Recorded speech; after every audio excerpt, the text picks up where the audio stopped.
How's it going, everyone? Welcome to the channel. Today, I wanted to do something different and try my hand at something that I've really been self-conscious about for the longest time. After convincing myself for almost a month to get myself together, I decided to make my first ranking video covering one of, if not, the best animated series that ever premiered on Cartoon Network.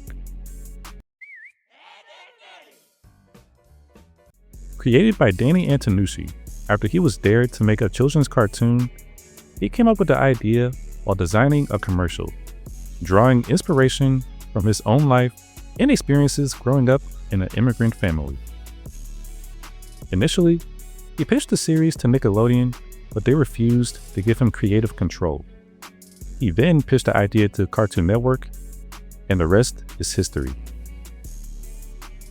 This series premiered on January 4th, 1999, producing 6 seasons, 130 episodes, 4 specials, a movie, multiple awards and nominations, and at one point was the longest running series on the channel before Teen Titans Go messed everything up. So, we're about to go ahead and get right into it. If you like what you see, feel free to leave a like and subscribe. Drop a comment of what you have as the top 10 best episodes in the series, and also let me know if you want me to punish myself by ranking all 130 episodes. I look forward to doing it. Without further ado, let's begin.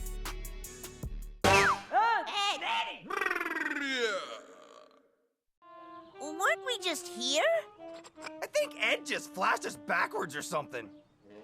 You bet your sweet bippy I did. Alright, coming in at number 10 is Every Which Way But Ed, an episode that swings for the fences with one of the show's most ambitious concepts and maybe swings a little too hard. The episode starts with a classic disaster. Double D teaches Ed about static electricity. Ed takes it way too far, and Double D's house is literally blown up in the process. Zoppity zop zop.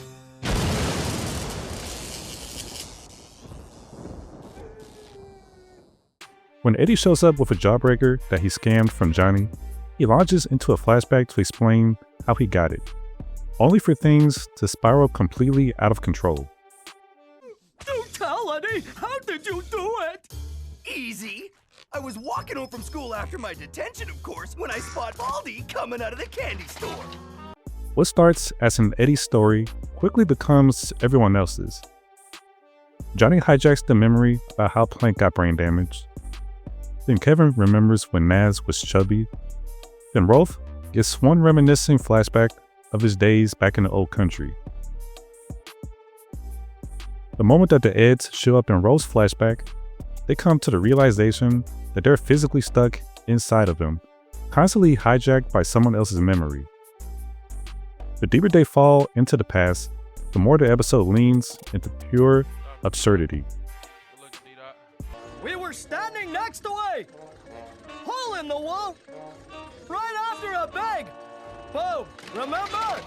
Of course, it wouldn't be an Ed's episode without consequences.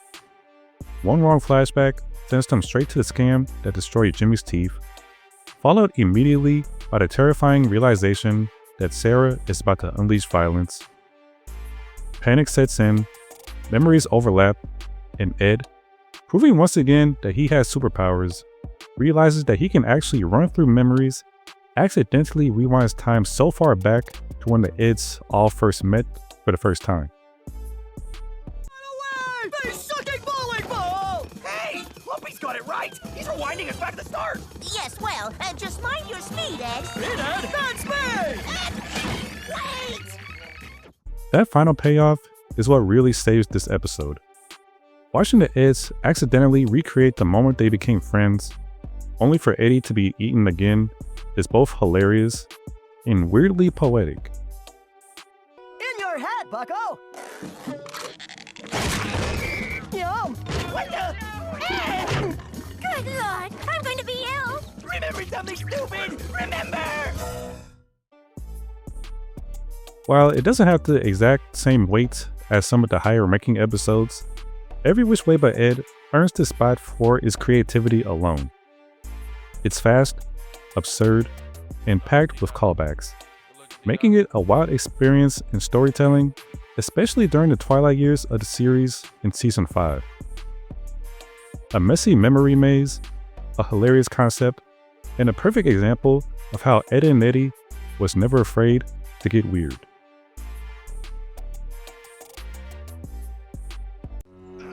Yum, yum, yum. Cankers! Ed, your story's getting weird. At number 9, I've got Once Upon an Ed, an episode that's basically Edd'n Eddy does bedtime stories, and somehow it still manages to turn into a nightmare. The premise is simple and instantly funny. So Johnny and Plank are settling in for a bedtime story when the Eds are revealed to be stuck inside of Johnny's wall. They're stuck, they can't move, and Johnny's not helping until he gets an explanation. And that's the real hook. Each Ed tells the quote-unquote true story. But of course, each version is filtered by their own personality. Eddie's version is pure ego. He's a rich, adored king of the cul-de-sac, running the international bank of jawbreakers, where everyone worships him. Double D's story snaps back to reality. He tries to make it a logical, proper tale until Eddie hijacks the narration and mocks him to the point that his story gets ripped apart. Don't you see the example I try to set for you? Take note, as I am a Stupid sockhead! And a babbling dweeb who can't lift a butterfly. I wish I was as good looking as Eddie.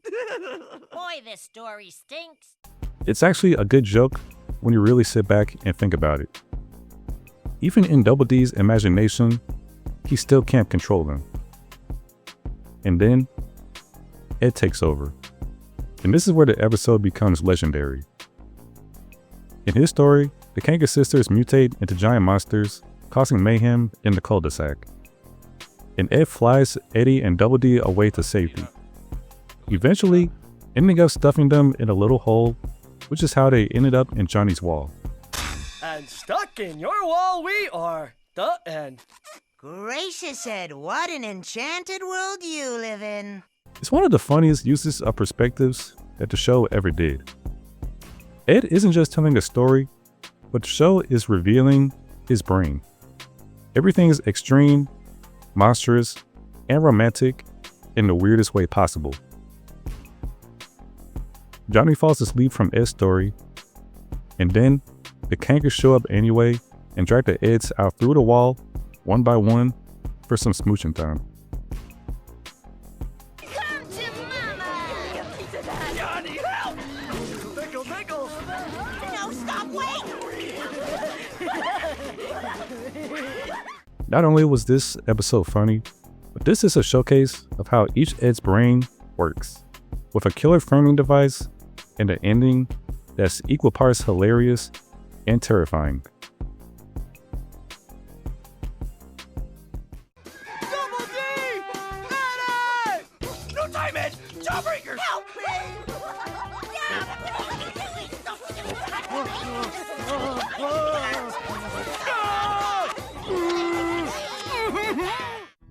At number 8, I've got Don't Rain on My Ed, the best race against the clock episode in the whole series. The candy store is giving away free jawbreakers for Customer Appreciation Day, and the Eds have 10 minutes before the store closes. That's it. That's the episode, and somehow it becomes one of, if not the, most chaotic story that the show ever did. Hurry up before they're all... From that moment on, the whole episode is a countdown where the universe itself starts throwing obstacles at them like it's personal. Sarah forces Ed to clean up the scam that they ran earlier. Eddie somehow swallows Kevin and spits him back out. Ed and Eddie get caught underneath a steamroller. I got it,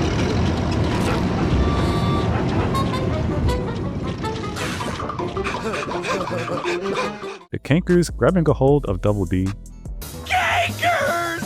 Extreme close-up! Retreat!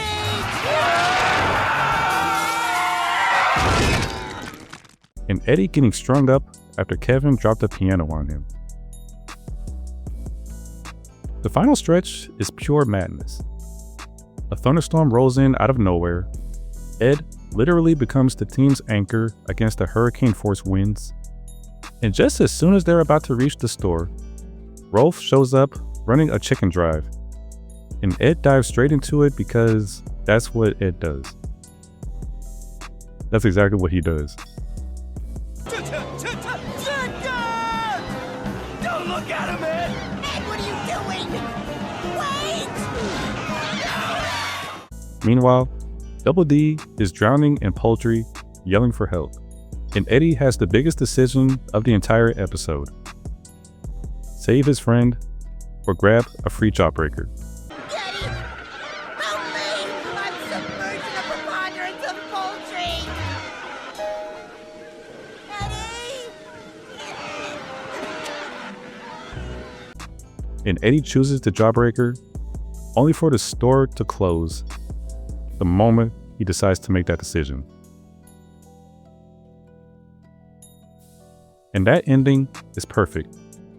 The storm clears, the world returns to normal, like the universe was just trying to test him, and it turns out that Ed actually saved Double D anyway, stashing him in his coat pocket with a couple of chickens, and Johnny was inside the candy store the whole time with Plank. Johnny, let me in! Open the door! Plank says to blow it out your nose, Eddie! Good one, huh, Double D? That like cracks me up. That's what makes Don't Rain on My Ed so good. It's funny, fast, and it actually lands a moral lesson without being preachy. You can chase greed as hard as you want, but if you don't move like a team, you'll still lose. Why, Ed? That was very good. Hold that thought. So tell us, Ed, who did it? Simple, my fine friends. It was a foot. At number 7, I've got If It Smells Like an Ed. The show's very first two-parter and one of the best episodes where the Eds are actually the victims for once. It starts with the most wholesome thing that this cul-de-sac has ever attempted, Friendship Day. Everyone's in the street, building this huge papier-mâché heart, holding hands and singing. The Eds show up, Eddie can't help himself, and he gives Jimmy an atomic wedgie that instantly messes up everything. That's it, Ed! I'm telling Mom! Uh-oh. Oh, lighten up! It was a joke!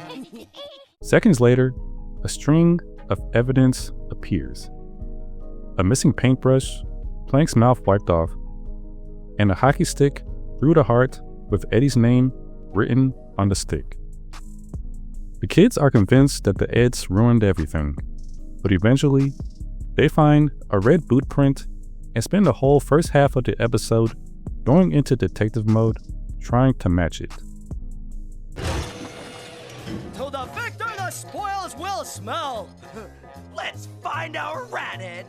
Oops, gotcha, Double D. Kevin gets baited by a picture of Naz in a bikini and gets knocked out with the fence post. Sarah literally kicks Ed in the ass after baiting her with a broken doll. Naz gets launched in the air after getting a hold of her on the trampoline, and Jimmy bursts into tears when it's his turn to have his foot on the cement block. This ultimately leads to the funniest moment in the entire series, when Ed drops the cement block on his toes, because he wanted to reach in his coat pocket to give Jimmy a tissue. Chin up, mister. Let Ed dry those.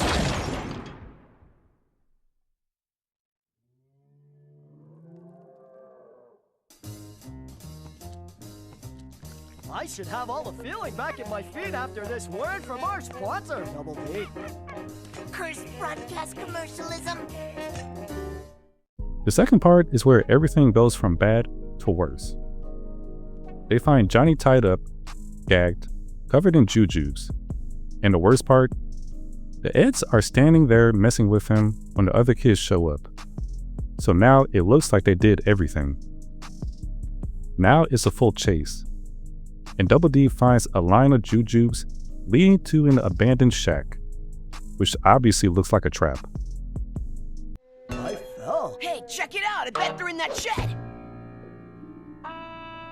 Moo, moo! Moo, moo, moo! Quack!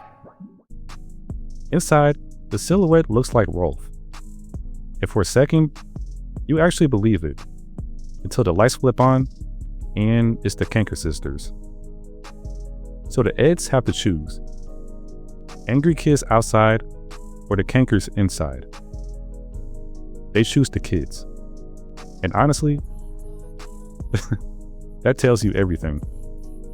The lesser of two evils, I suppose. Although I can't help but feel something isn't right here. Got me! The payoff is perfect. After the kids get taped to a fence and pelted with fruit, the truth slips out. Jimmy framed them. And not just petty framing. He orchestrated everything. Used Rolf as a distraction with jujubes, planted false clues, kidnapped Johnny, and even cut a deal with the Cankers. All because of the wedgie. Ingenious. What? A little long-winded, mind you, but absolutely cunning. Is it lunch yet? It's one of the smartest plotted stories that the show ever did. It's comedy, mystery, betrayal, and pure humiliation all in one package. And the fact that Jimmy becomes the villain makes it even better, because it feels wrong in the best way possible. Friendship Day became a war, and the Eds never stood a chance.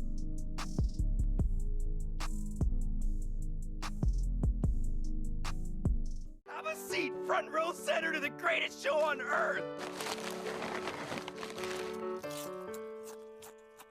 Are you gonna share those? At number 6, I've got a glass of warm Ed.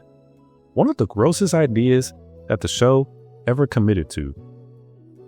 Ed sleepwalks and eats all of the food in the cul-de-sac. It starts with Double D hearing noises at night and finding Ed in his fridge, casually eating everything in sight, including Jim the cactus.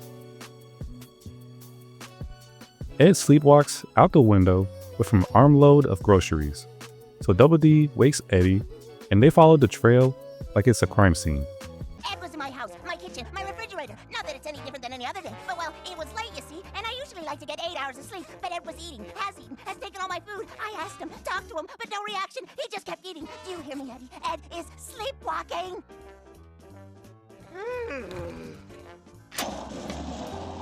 Huh?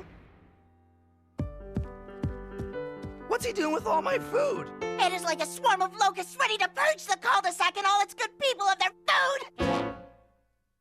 You know, you scare me when you talk like that. From there, it's just nonstop ridiculousness.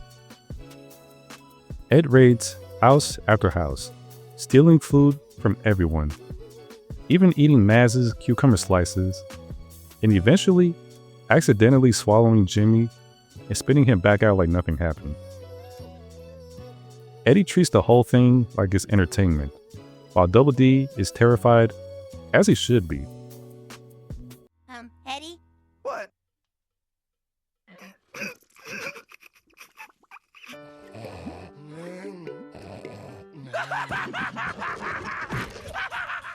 Eventually, they track Ed back home, wake him up, and decide to monitor him. But he sleepwalks again, escapes, and even ends up floating away on underwear like a parachute.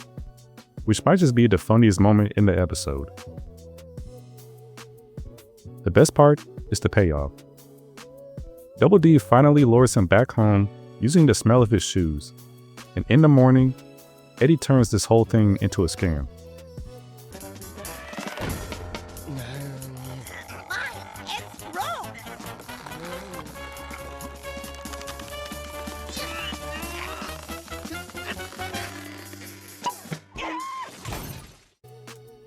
Everyone is starving, so Ed's Mart is open for business, selling the neighborhood missing groceries straight out of Ed's stomach. In the moment that Eddie says that you can't have cereal without milk, Double D realizes what Ed meant and nearly throws up. I love chunky pops. Would you like milk with that? Can't eat cereal without milk.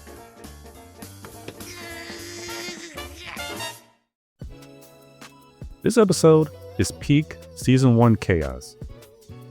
You have a simple concept, non-stop gags all the way through, and the ending that's disgusting in the funniest way possible. You're forgetting something, Eddie. We need a... Camera, that's free. Why do you keep a camera in your dryer, Ed? What? At number 5 is An Ed is Born, the episode where Eddie tries to prove that he's a grown man by making the most embarrassing home movie ever filmed. It starts with Eddie getting a package from his brother, and it's packed with baby gear, pacifier, diaper, and a rattle. Eddie snaps, deciding that he's going to make a home movie showing just how rich, mature, and important he really is. From there, everything goes wrong, but this time, it's on camera. There you have it. Well, we do have a camera. Let's make a movie. Can I lick the ball? Ed, do you have a manual for this? Somewhere. He claims he's a planet-owning businessman, but the camera catches Ed sticking dollar signs on trash bags. He declares Kevin as the neighborhood dork, and instantly gets a bicycle wedgie on camera. At the playground, Eddie tries to act like a boss, and Ed, obeying Sarah, ties Eddie to the swing set and gives Sarah and Jimmy the rides. Ed swallows the camera. Eddie tries flexing by calling Nas his girlfriend and gets kicked into a fire hydrant. Johnny steals the camera. Hey, buddy, what you got there? Is that a video camera? Johnny, please, we're trying to make a movie. Back off. Johnny, please. Why are you little? Rolf gets hit by the rattle and starts chasing them. Then, they go to the junkyard where Eddie shows off his inventions, opens a machine, and the Kanker sisters are inside. Their attack, Eddie's panic, and the escape are all captured perfectly on tape. What are you doing? Cakers! Hiya, Eddie! I got you, Eddie! Pull it!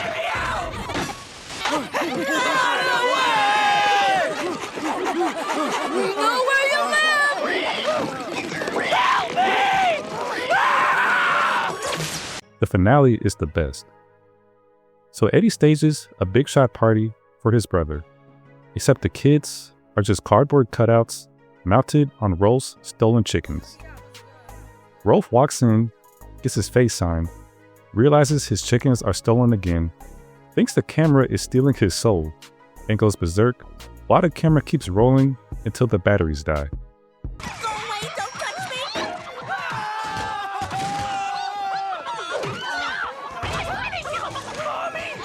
I think your brother's got the picture, Eddie. This episode makes it in the top 5 because it's an episode that is dedicated to pure Eddie downfall from start to finish. Every attempt to look cool becomes evidence that he's not. And the home movie ends up being the most accurate portrait of Eddie possible. It's nonstop humiliation, has great slapstick, and one of the funniest episodes about Eddie's ego that the show ever created. Prepare to meet your doom!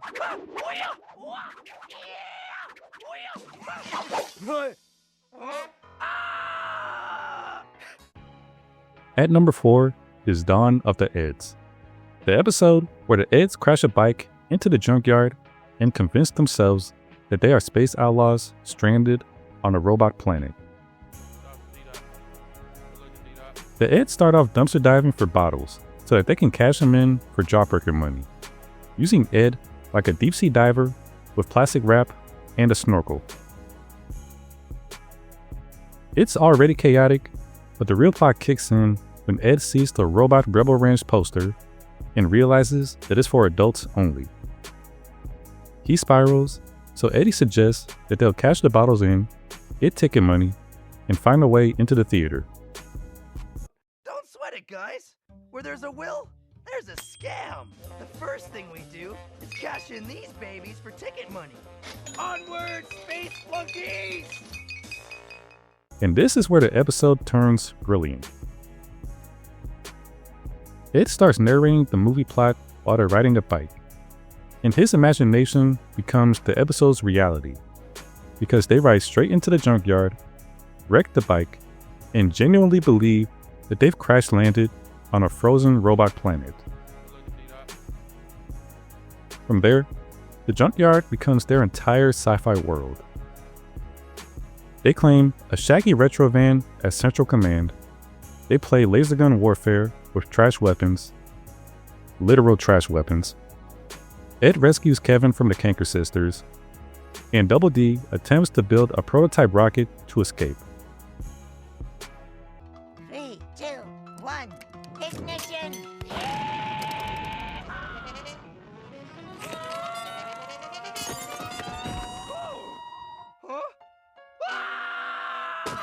Oh, better test the parachute.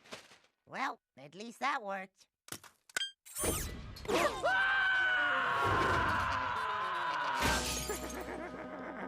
Hey, Double D, the rocket needs work. It's a prototype!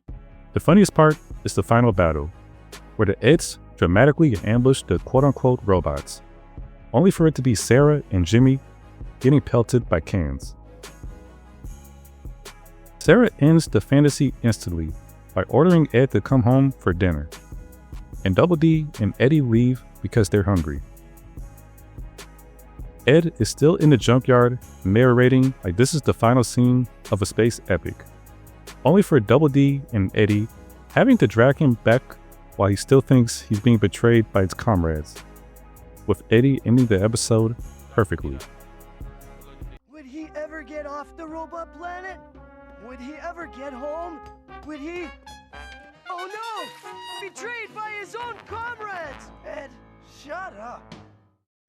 This entry captures everything that you would want in an Edd'n Eddy episode.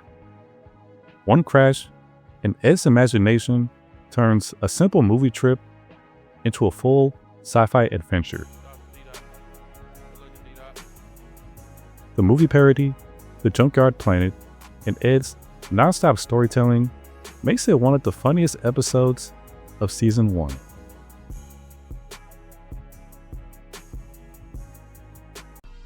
At number 3 is my personal favorite episode, The Day that Ed Stood Still. One of the most unhinged episodes in the whole series, because this is where you really feel how dangerous Ed's imagination can be once it gets fed the wrong idea. Eddie sets up a carnival, but Ed instantly gets distracted by a monster backdrop and insists that he wants to be one. Double D builds him a monster suit to attract customers, but as soon as the head goes on, Ed's imagination flips a switch, and he truly believes that he's become a monster. The moment his breathing gets heavy and his vision turns red, he snaps. He attacks Eddie, wrecks the garage, and escapes into the cul-de-sac. The monster terrorizes the kids, snatching people up, and eventually drags several of them into his lair, sticking them to the wall with chewed chunky puffs. Double D finally tries to undo the damage, while Eddie still wants to charge 50 cents per rescue. Double D finally stands up to the monster, but the real save is Sarah ripping the mask off and snapping Ed back to normal. The episode ends with Double D and Eddie hiding underneath Eddie's bed, hoping that the kids cool off, while Ed keeps improvising new identities like Can Opener Man, Tissue Head, and Bed Buddy, and wrecking their safe spot anyway. I love this ending because it just shows that they didn't solve Ed's imagination problem. They just survived the worst version of it. It really feels like you're watching a full mini movie. You have Eddie's greed, Ed's imagination, Double D's guilt, and the cul-de-sac in total panic, making this one of the funniest plots in the whole series, where everything just spirals out of control. Huh? Eddie! Eddie? My turn! At number 2 is 1 + 1 = Ed. The ultimate reality-breaking Edd'n Eddy episode, where learning turns into a full-on trip through cartoon physics. It starts simple. Ed keeps Eddie up all night with non-stop questions, and a sleep-deprived Eddie drags him to Double D, who's already taking apart an old radio. From there, Eddie gets a bright idea that learning could be profitable. So, the Eds begin dismantling everything in sight, so that they can figure out how things work. I never thought I'd say this, but let's learn! That's the spirit. Let's get educated. Shall we begin our journey of knowledge at Ed's house? We're gonna be eggheads! Rich eggheads! Cluck, cluck, cluck, cluck. From there, the episode becomes pure chaos because they accidentally break through reality itself. The background turns into a flat set, the road becomes fabric, Eddie eats the sun, Jimmy's outline gets pulled off, holes get picked up, the sky gets cut open, and Sarah literally has her mouth removed. I love taking things apart! Get her off, Double D! Not a chance. Whoa, Sarah! Hello. An original scene transition. Interesting. From there, the Eds fall through a surreal transition into a weird universe where Kevin can't see them, Johnny has plank for a head, Naz becomes a reptile body creature, and Rolf shows up with 3 heads. Hello, Ed boys. Many doors yet? Too much for couch potato Ed boys like yourself. They finally escape by inflating a cloud and floating away, until the cloud gets popped by a pencil, implying that the whole nightmare is basically being drawn. They fall back into the normal cul-de-sac, scrambling for Double D's scattered notes, and realize that everything is fixed. Except Ed still believes that he can do the tricks that he pulled off before, as he tries to pull off Jimmy's outline and peel off Sarah's mouth. The episode ends with Eddie and Double D falling down a manhole, while Ed lifts it out of the ground while Sarah chases him down the alleyway. Wait till I get my hands on you! Big hole! Run for it! It's creative chaos at the highest level. It has everything that you could ask for. Ed asking curious questions, Eddie turning education into a scam, Double D genuinely geeking out as reality collapses, and the most surreal, cartoon logic sequence that the show ever did. It's the ultimate episode where taking things apart goes so far that the Eds accidentally start taking apart the rules of the universe. And somehow, it still feels like the perfect Edd'n Eddy episode the entire time.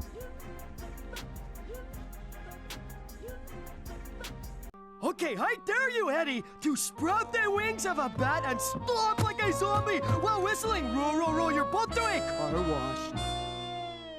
Ed, try a more reasonable dare, please. Now all we have to do is go up the... What happened to the stairs? My parents took them down because I am grounded. That's disturbing. For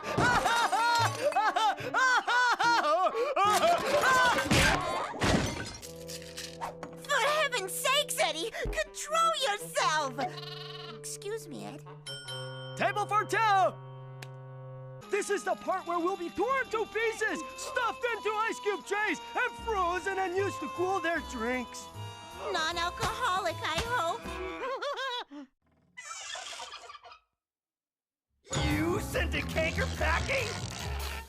What'd you use? The deadly art of allergies? Do not taunt the Eddie. I was there.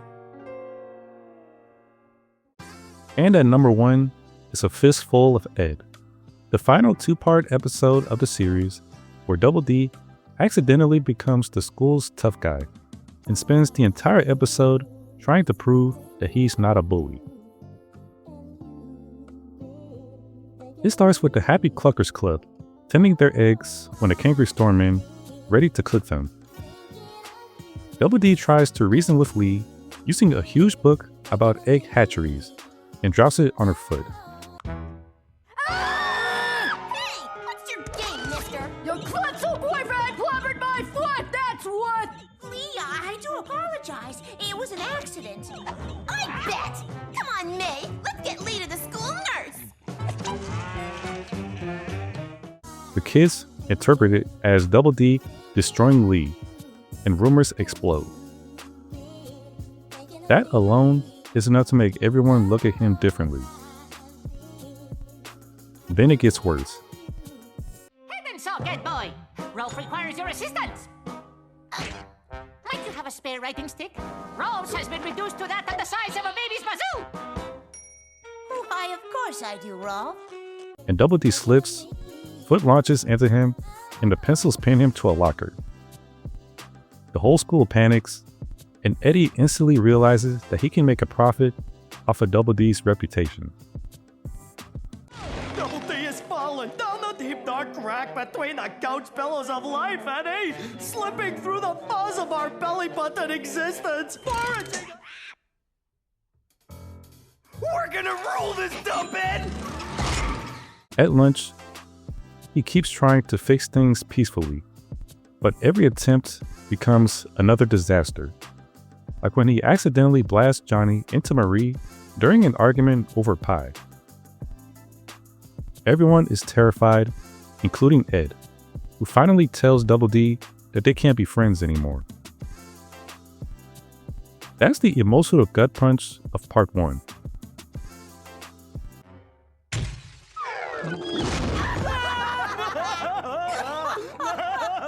This ends now! Police! Police! Oh no! Oh no! Part 2 finally gives him a lifeline. Jimmy is the only one who believes Double D after seeing him gently grow a strange flower. He explains that every attack was just bad luck. So, they plan a staged fight at the pit, where Jimmy beats him up to clear his name. But Eddie's non-stop taunting and pelting him with hot dogs pushes Jimmy into real rage. And Jimmy actually destroys Double D, making the whole school see Double D as defeated and harmless.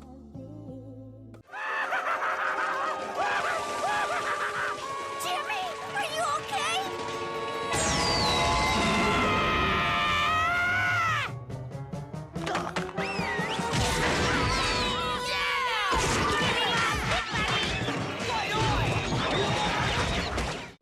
When it's all said and done, it worked. Double D's tough guy image dies on the spot. Ed comes back and restores their friendship. And then the cankers show up to kiss Double D until Eddie has one of his best moments ever. He actually stands up and tells them to beat it.